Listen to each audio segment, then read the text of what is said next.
You know, something really fundamental about our global security just changed, and it happened so quietly you might have missed it. A system that kept the world's nuclear powers in check for half a century, it's gone. So let's dive into what that actually means for all of us. Right now, for the first time since the early 1970s, the two largest nuclear powers, the United States and Russia, are operating with zero treaty limits on their arsenals. Absolutely none.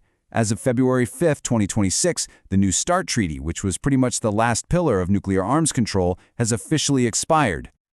And look, this isn't just one agreement ending. This is the end of an entire era.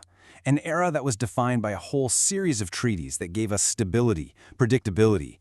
They were guardrails against a runaway arms race. That entire architecture, it's just vanished.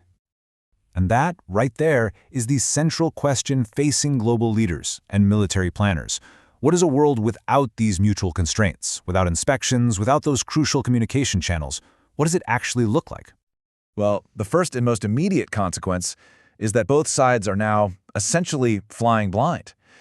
The trust, or let's be honest, the begrudging transparency that the treaty provided is gone, and it's created this massive information void.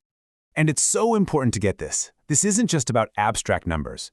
It's about losing what experts call a verification culture. We're talking about the end of on-site inspections, where you could physically count the other side's warheads.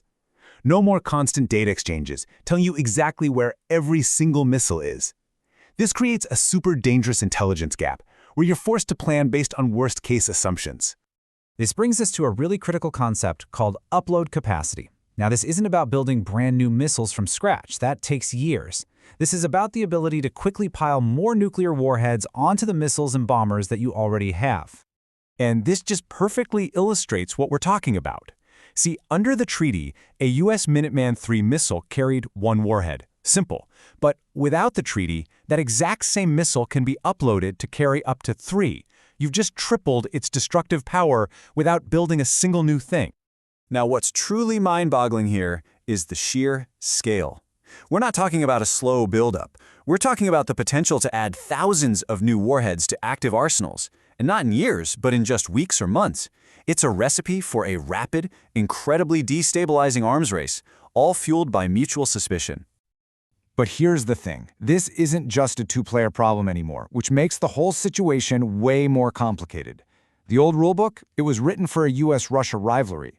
Today, today we're in a 3-player game. For 50 years, the strategic landscape basically looked like this. You had the US and Russia in a league of their own, and China was way back, maintaining a much smaller minimum deterrent. This is the world that arms control was built for. And this is the new reality. The caps are gone for the US and Russia, and look at China. It's in the middle of a historic nuclear buildup, literally sprinting towards parity with the other two superpowers. This just fundamentally changes the entire strategic equation. And you know, China has been crystal clear about its position. They are flat out refusing to join any 3-way arms control talks. Their argument is that the US and Russia have to drastically reduce their own massive arsenals first, before China will even think about coming to the table. This creates a really profound dilemma for US military planners. I mean, the entire US nuclear posture was built to deter one peer adversary, Russia. So the question now is, how do you deter both Russia and China at the same time, especially if they decide to coordinate? The old math just doesn't work anymore. And of course, trying to solve this new, unconstrained strategic problem comes with a price tag that is frankly staggering. So according to the Congressional Budget Office, the cost to just operate and modernize the U.S. nuclear arsenal over the next decade is projected to be nearly $1 trillion. That's because the plan is to replace every single leg of the nuclear triad, the bombers, the missiles, the submarines, all at the same time. So where's all that money going? Well, look at this. Almost 40% of it is just for operating and sustaining the current aging forces we already have. Another third is for big modernization programs like the new Sentinel missile. This is just a massive industrial undertaking, and as we've already seen, it's plagued by delays and huge cost overruns. Meanwhile, Russia's taking a totally different approach. It has shifted to a full-on wartime economy, pouring nearly 40% of its entire government budget into defense. And even with the massive drain of its conventional war, their nuclear modernization is considered a sacred cow. It's prioritized above everything else. So, what does this all add up to? Well, we've basically entered a new and pretty dangerous era of strategic ambiguity, where all the old certainties are gone, and honestly, trust is non-existent.